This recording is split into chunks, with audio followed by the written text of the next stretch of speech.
नमस्कार मंडळी, आरोग्यनितीतर्फे आयोजित केलेल्या रानभाजी स्पर्धेत मी शिल्पा सहभाग घेतला असून आज आपण मायाळू या रानभाजीबद्दल माहिती घेऊन ती कशी बनवायची ते पाहणार आहोत।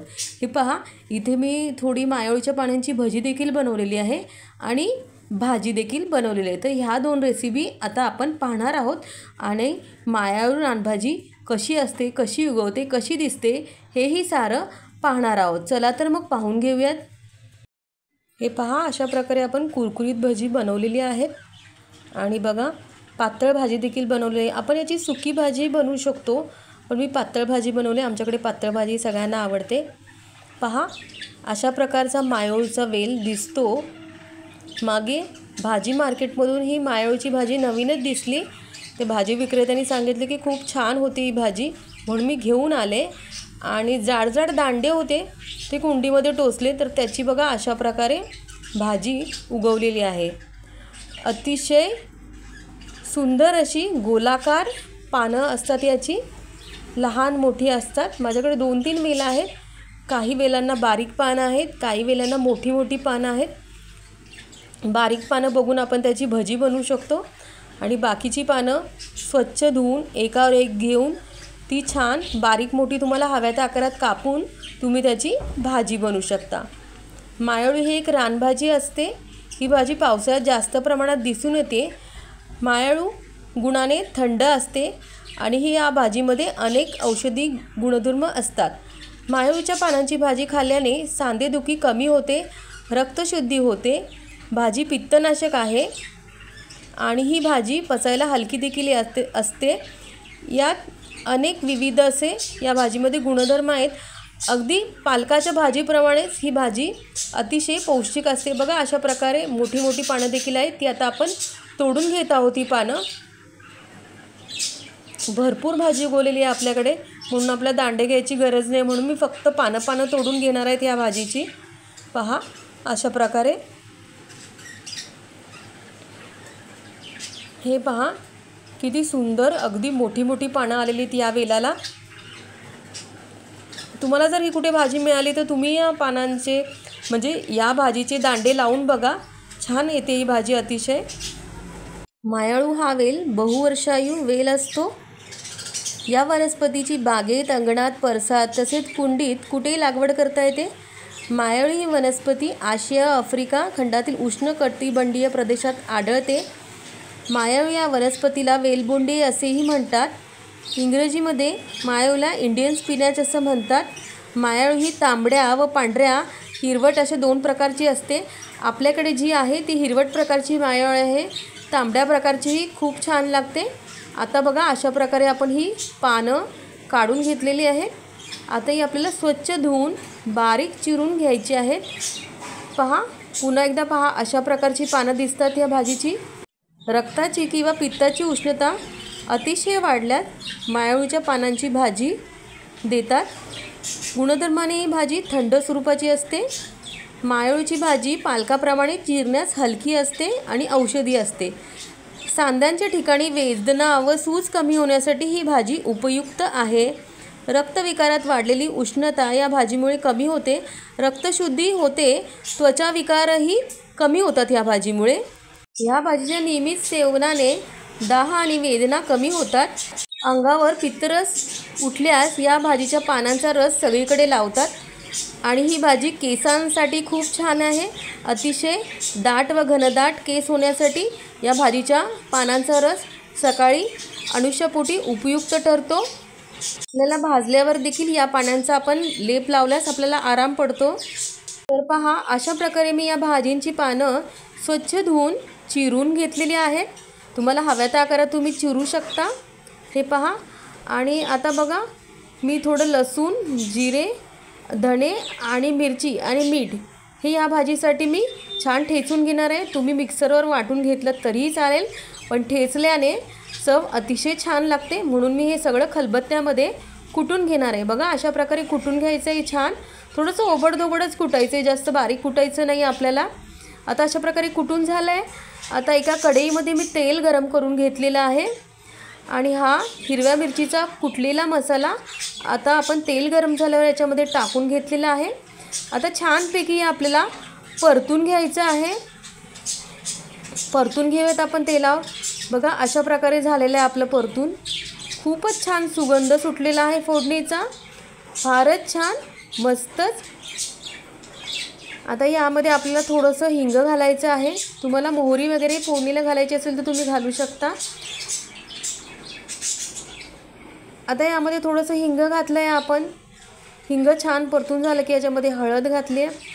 हळद आणि थोडंसं घरगुती जे लाल तिखट आपण वापरतो, आम्ही घरात हा मसाला बनवून ठेवतो वर्षभराचा, तो घेतलेला आहे. तुमच्याकडे जो अवेलेबल असेल तो घालू शकता किंवा नसेल घालायचा तर नाही घातला तरी चालेल. आता छान परतून घेतलं आहे आपण.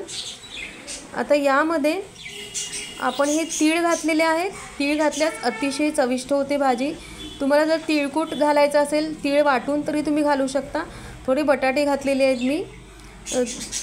कच्चे शेंगदाणे आता घातलेले आहेत फोडणीवर. आता हे सगळं छान परतून घ्यायचं आहे आपण.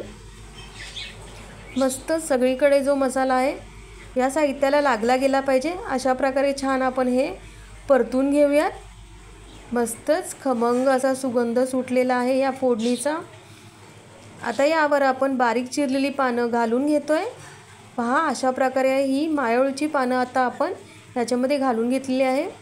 एक 2 ते 3 तास भिजवलेली तुरीची डाळ देखील मी याच्यामध्ये घालत आहे. तुम्हाला जर डाळ नसेल घालायची, तुम्ही नाही घातलीत तरी चालेल. बटाटा नसेल आवडत तोही नाही घातलात तरी चालेल. नुसती पानांची भाजी केली तरीही चालेल. पण थोडीशी डाळीमुळे दाटसरपणा येतो आणि चव अजून छान लागते, म्हणून मी भिजवलेली तूर डाळ याच्यामध्ये घातलेली आहे. आता सगळं एकत्र मिसळून घेतलं आहे आपण छान. आता याच्यामध्ये आपण थोडासा मोठा चिरलेला टोमॅटो आपण घालून घेत आहोत. तुम्हाला जर हा टोमॅटो फोडणीत घालायचा असेल तर फोडणीत घातला तरीही चालेल. तर पाणी घालायचं आहे भाजी शिजण्यासाठी. पहा आपण पाणी घालून घेतलेलं आहे आणि थोडंसं उकळी आल्यावरती आता शेंगदाण्याचं थोडंसं जाडसर कूट देखील मी याच्यामध्ये घालत आहे. छानपैकी आता शेंगदाण्याचं कूट याच्यामध्ये परतून घ्यायचं आहे. मस्तच खूप छान मस्तच सुगंध येत आहे ह्या भाजीचा आणि भाजी आपली अतिशय चविष्ट अशी होणार आहे.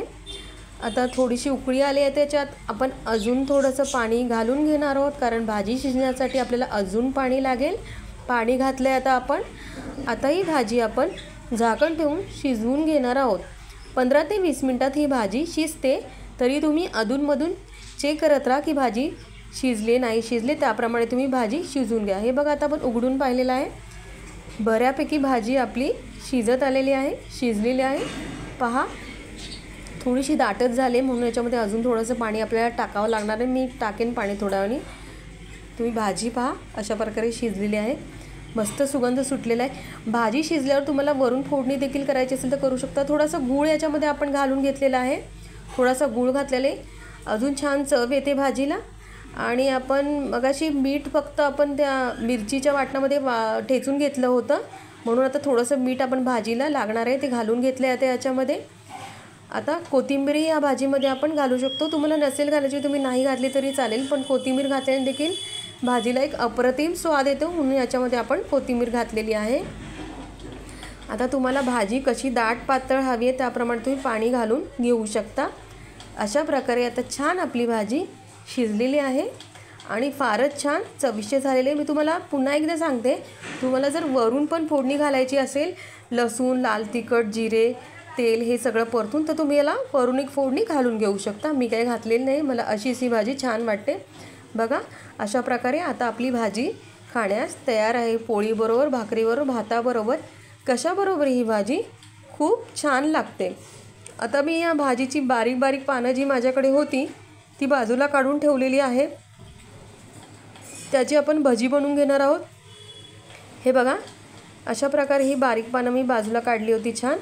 आता याच्यासाठी आपण पीठ तयार करून घेणार आहोत. तुम्ही पानं ही कापून देखील त्याच्यामध्ये लागणारं म्हणजे भाजीला पानं चिरल्याच्या नंतर जर तुम्हाला त्याच्यामध्ये जेवढं पीठ बसेल तेवढं त्याच्यात टाकून तशी भजी केली तरी चालेल, पण मी ही अशा प्रकारची करते. बघा आपण हे साहित्य घेतले पिठात टाकायला. हळद आहे, मीठ आहे, हिंग आहे, ओवा आहे आणि थोडंसं लाल तिखट आहे. आणि तुम्हाला जर सोडा घालायचा असेल थोडा तर घालू शकता.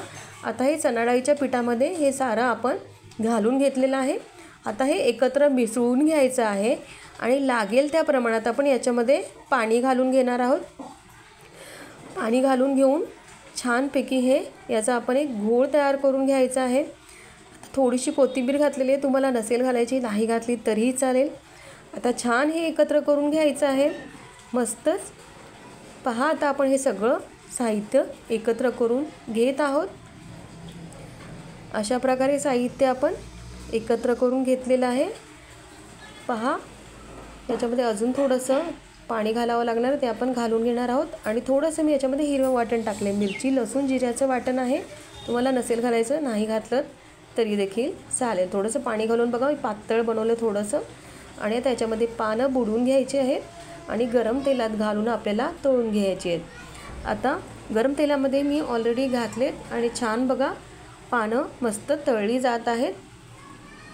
थोडीशी खरपूस तांबूस रंगावर ही पानं आपल्याला खरपूस तळून घ्यायची आहेत आणि ही नंतर आपण काढून घ्यायचे। बघा अशा प्रकारे आपली ही पानं तळून झालेली आहेत। मायाळूच्या पानांची खुसखुशीत भजी देखील छान तयार झालेली आहे। तर तुम्ही या मायाळूच्या पानांची भजी अशा प्रकारे तयार करून बघा आणि तुम्हाला ही भजी कशी वाटली ते मला तुम्ही कळवा। पहा किती सुंदर खुसखुशीत कुरकुरीत अशी भजी दिसत आहेत। ही फारच चविष्ट लागतात, केल्या केल्या खायला खूपच छान लागतात। ही केल्यावर लगेचच ही गरमागरम भजी खाऊन घ्यायची आहे। तर पहा मस्तच फारच छान। तुम्ही अशा प्रकारे मायाळूच्या पानांची भजी देखील बनवा आणि भाजी देखील बनवा। तुम्ही याचे पराठे देखील बनवू शकता, सूप देखील बनवू शकता। या मायाळूच्या पानांचं आपल्याला बरंच काही बनवता येते। हे बघा भाजी इथे ठेवलेली आहे आपण, फारच मस्त आणि सुंदर चविष्ट अशी भाजी दिसत आहे। मी नंतर पाणी टाकून थोडीशी पातळ करून घेतलेली आहे। तुम्हाला दाटसर हवी असेल तर तुम्ही तशी दाटसरही ठेवू शकता। भजी देखील अतिशय सुंदर अशी दिसत आहे। तर तुम्ही अशा प्रकारची भजी आणि भाजी बनवा आणि तुम्हाला माझ्या 2 रेसिपीज कशा वाटल्या आणि मायाळूच्या पानांची माहिती कशी वाटली ते मला कमेंटद्वारे कळवा। धन्यवाद।